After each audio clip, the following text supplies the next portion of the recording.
Welcome to Habitly Courses, a production of Manage to Win. Each course is divided into multiple lessons for easy viewing.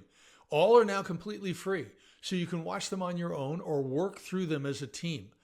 Please subscribe to this channel, leave a comment, and share your favorite lessons with others. Try to find something that helps you be your best. Hello, this is David Russell. We're learning how to become a behavioral expert.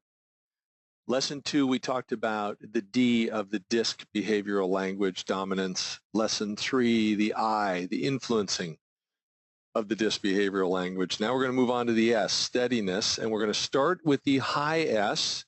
And this is the person that tends to prefer a secure situation. Okay, they want no risk, and by the way, they've never met a deadline they liked. So they're motivated to trust you. They want to serve and protect others. They're very loyal team players, okay, long-term relationships. They like to finish one thing before moving on to another. And as I say, they want proven solutions without risks. What they need is time to fully analyze and consider making changes. So they like proof, they like facts, simple explanations, patient details, but what they really want is security, boundaries, and assurances. They don't like negative surprises, and they don't like risk, and really they'd like to avoid making decisions in many cases. So you've got to demonstrate a complete solution that saves them the cost or hassle of future add-ons if you're selling to them or convincing them to do something. How's that going to change in the future? The decision-making style is they want it proven. They want to talk to others who've made the decision you're asking them to make the decision of, even if this isn't a product, okay? They want time to analyze and test drive it and get comfortable with it. They want written guarantees that remove risk, and they must trust you. These are people, even though they're skeptics naturally, but they want to trust you personally and professionally. Typical concerns on the proof side. Who already made this decision? Why did they make it? Credibility. Why should I trust you? The detail. Will you and your solution fully meet our needs? So if I make this decision, is it really going to meet or exceed my expectations, or am I going to be disappointed in some way? And comparison. They're probably happy with their current decision or solution. Why change? They'd rather stay with the status quo because they feel comfortable with it, even if it's slower, even if it's outdated technology. So I know someone who has an iPhone. I don't even know what version it is. It's 8 gigabytes. And this person constantly takes videos, which taps out the 8 gigabytes. And I mean, but they're really not interested, motivated to change because they know how it works, and they're worried change is going to be a problem.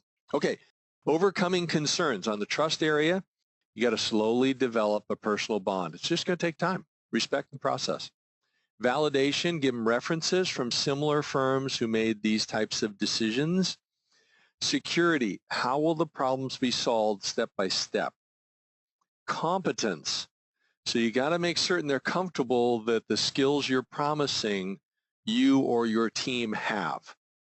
Comparison, what are the factual benefits versus not changing? Is it worth the hassle and the stress? And this is stress for these people. And proof, give them a demo. Start out small with one step. How do you have them step towards making the change versus some huge change all at once? So the don'ts and the do's, so don't ever rush them. Get approval in stages. Don't be too friendly too quick. That's going to make them a little concerned whether they can trust you. So be personal, but mainly do your work. Don't be shallow or not provide an answer. Give them complete data and confirm they're comfortable with that, or if they want more data. Don't disparage competitors. Putting them down is not going to help you. Focus on the benefits of change. Don't be loud or emotional. Be humble, patient, and explain the details. Don't hide or encourage risk. They won't go for that at all.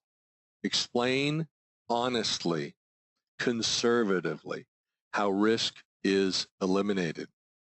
Now, if you are a high S, play to your strengths. You're going to be a serving person, a loyal team member. That's good. Try to focus on doing one task, getting it done, and moving on to another. Now, that might be one step of one overall task or a project, and then you move on, okay? Because these big tasks overwhelm you and you can procrastinate. And play to your strengths, improve processes, make them better. Now, the weakness is divide work into smaller tasks with shorter deadlines. That'll be easier and less stressful for you. And then meet the deadlines without compromising the quality that you like to deliver. And develop a healthy sense of urgency. Not like a high D that's got to do it yesterday, blah, blah, blah, take risk. But balance your conservative nature with, I really got to get this done. It's the best for the team if I do that. Now, here's a list of 4 famous people.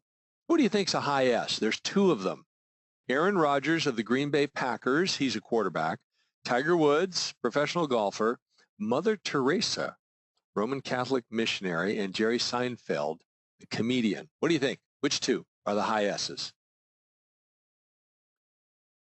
And the answer is Aaron Rodgers and Mother Teresa. There you go. Both very influential. Okay? And you think of someone who's skeptical, whatever, may procrastinate a little bit, but here's a guy who's a top quarterback. And here is a woman who gave her life to save the lives of thousands of poor people and impact the lives probably of millions. Okay, our quick 5-question test here, our knowledge test. Which confirms a high S? Do they display more emotions or hide many emotions? I didn't talk about this, but what would you think? Well, the answer is they're going to hide their emotions. They have just as many emotions as the rest of us, but they're going to hide them. Question number 2, are they more extroverted or more introverted?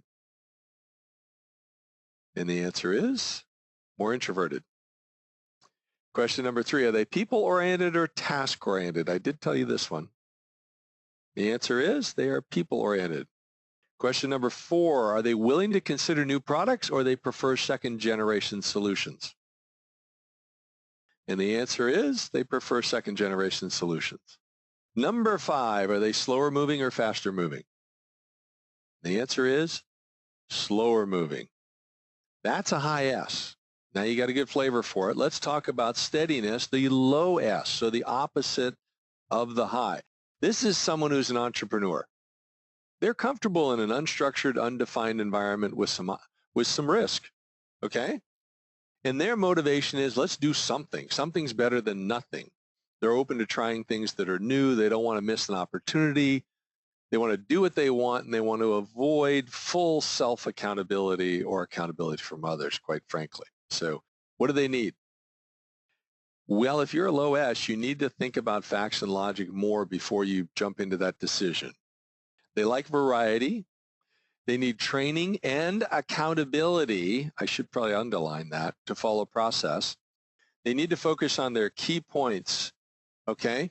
Not a lot of details. These are not the detail folks. They want the summary information, and they need to take on less, because if they take on less, they'll do better. It'll be easier for them to focus on the detail, focus on the process, give it a little bit more thought, and improve quality. So their decision-making style, if they're not careful, it can be based on assumptions and limited data, which is risky.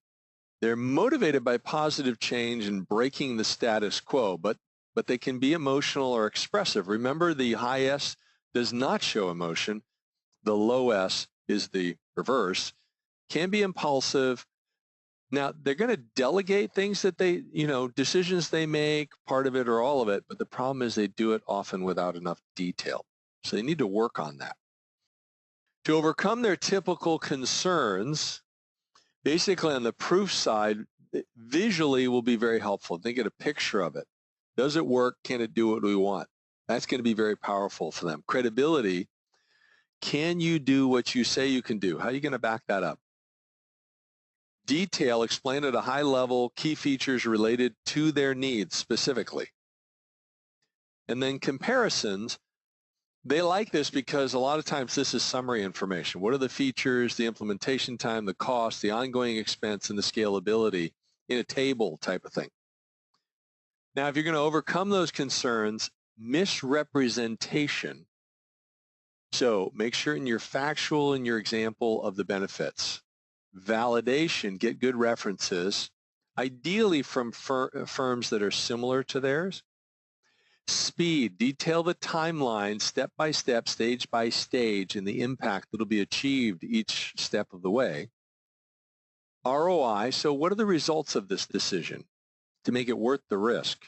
The benefit, maybe you incentivize the decision a little bit, and the proof, give them a demo with their data, which is actually, good for almost anyone, but these guys will jump on it because then that's a very strong visual. The don'ts and the do's, don't move too slowly because these people want to move fast. Respond quickly as you promised. Don't socialize too much. Mirror their level of personal sharing. Don't dive deep into the details. They want high-level summary data. Don't limit options. Be flexible within limits. Be reasonable. Don't expect consistency because they're moving fast and they may not follow up. They may not follow through. Help them complete the process. And don't inspire their impulsiveness. Get agreement point by point, step by step. Then they'll be able to follow through better. So what you want to do if you are a low S is you want to focus on your strengths. So don't just do anything. Stay focused on what's truly most important. Establish priorities, and you have the ability to lead change initiatives. The high S we have to drag along. The low S, you can lead them. That's great. So look for opportunities to do that.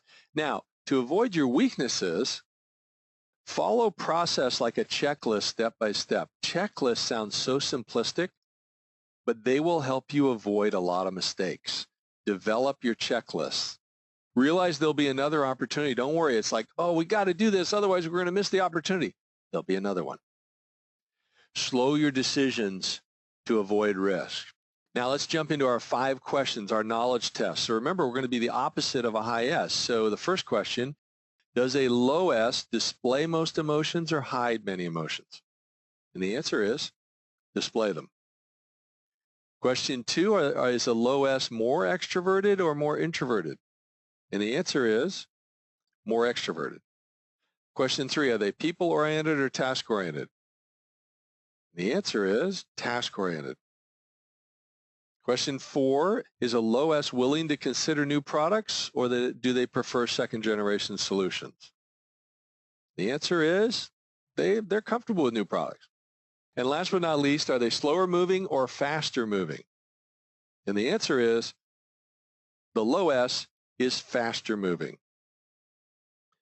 So we just walked through the S of the DISC behavioral language, the highs and the lows. Things to learn here, things to apply for yourself or how you interact with other people. Study the information, learn it, pass the exam. We now have covered the DIS of the DISC behavioral language. This is the conclusion of Lesson 4. In Lesson 5, we're going to talk about the C. Bye for now.